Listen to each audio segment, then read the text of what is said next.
Hi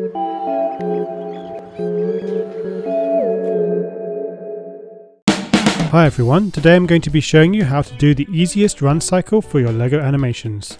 I learned this run cycle from a tutorial that Fancy Pants uploaded more than 10 years ago. Fancy Pants' tutorial is great, but in this video I hope to make it even easier to follow.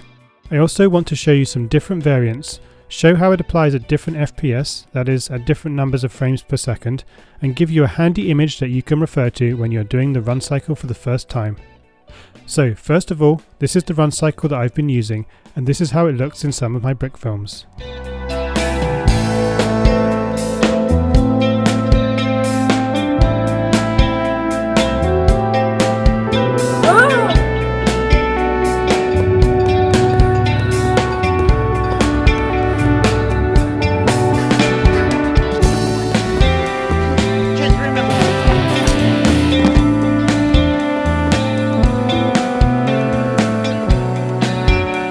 I animate at 12 frames per second, but I think this run cycle actually looks slightly better at 15 FPS. At 20 FPS it's pretty fast, but it still looks quite good. At 24 FPS it's really fast, but it looks okay. At 10 FPS it looks a little slow and choppy. At 8 FPS it's not completely unusable, but it does look really slow. Let's move on to how to actually animate it, and we'll come back to the frame rates near the end. So this is how you do it. For frame 1, your minifigure's legs should be side by side. For frame 2, move the minifigure forward one stud and raise one leg. Either leg, it doesn't matter. Let's do the left leg. We need to add arm movements too, and just like with walking, the arm movements should go in the opposite directions to the leg movements. When the left leg is forward, the left arm should be back, and vice versa. Thirdly, your minifigure needs to move forward so that it is balanced like this. The back leg is just lifting off the stud that it was clipped onto in the previous frame, and the front leg has skipped over one stud and is resting on the next one. The arms need to move a little bit more. In the fourth position, the front leg comes down onto the stud that it was resting on, and the back leg is raised up. The arms start to come back towards the body. For the fifth position, the front leg moves forward by one stud, and the back leg comes forward to join it so that the 2 feet are side by side. The arms move so that the hands are next to the body again, so the fifth position is the same as the first. But we're not finished yet. Now we need to repeat the process, but with the other leg forward. So we move the whole minifigure forward by one stud, and now we raise the right leg. The right arm moves backwards, and the left arm moves forwards, and that's the 6th frame.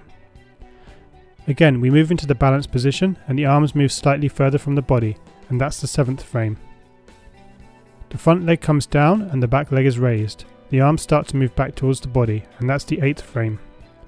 Finally, the front leg moves forward by one stud, and the back leg moves alongside it. The arms move back in line, and we've completed the cycle. So, there are just 8 frames in the cycle.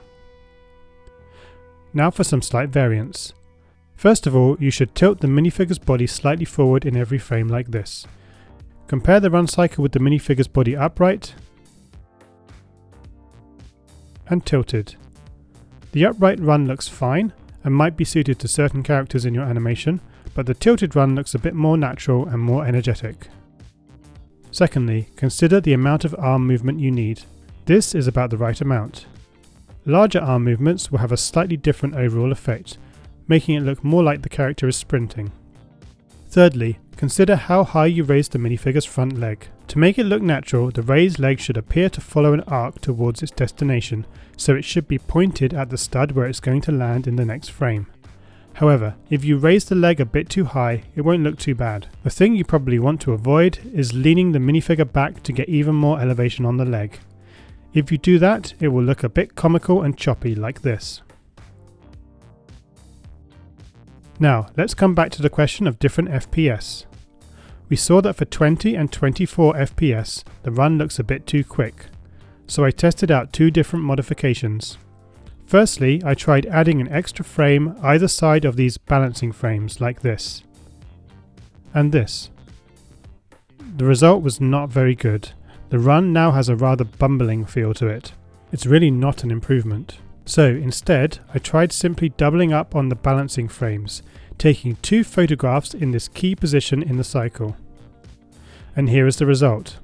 It looks fine actually. It's not a big improvement on the original, but it's maybe slightly better. For 8 or 10 FPS, apart from looking a bit choppy, the main problem is that the run simply looks a bit too slow.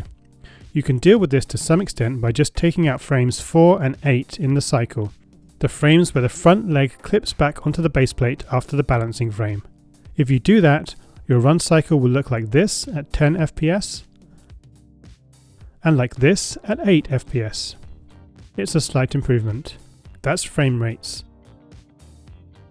And the final thing I want to say is that I've created a file for each version of the run cycle that works as a handy reference for when you're trying to do this run cycle for the first time. The links are in the description. I will do another video on run cycles soon, and I'll be creating tutorials for a variety of different walk cycles as well. I've created a playlist where I'll add these as soon as they're uploaded.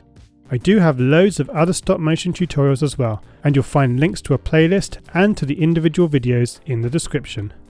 Thanks everyone for watching, and I hope you have fun making your minifigures run.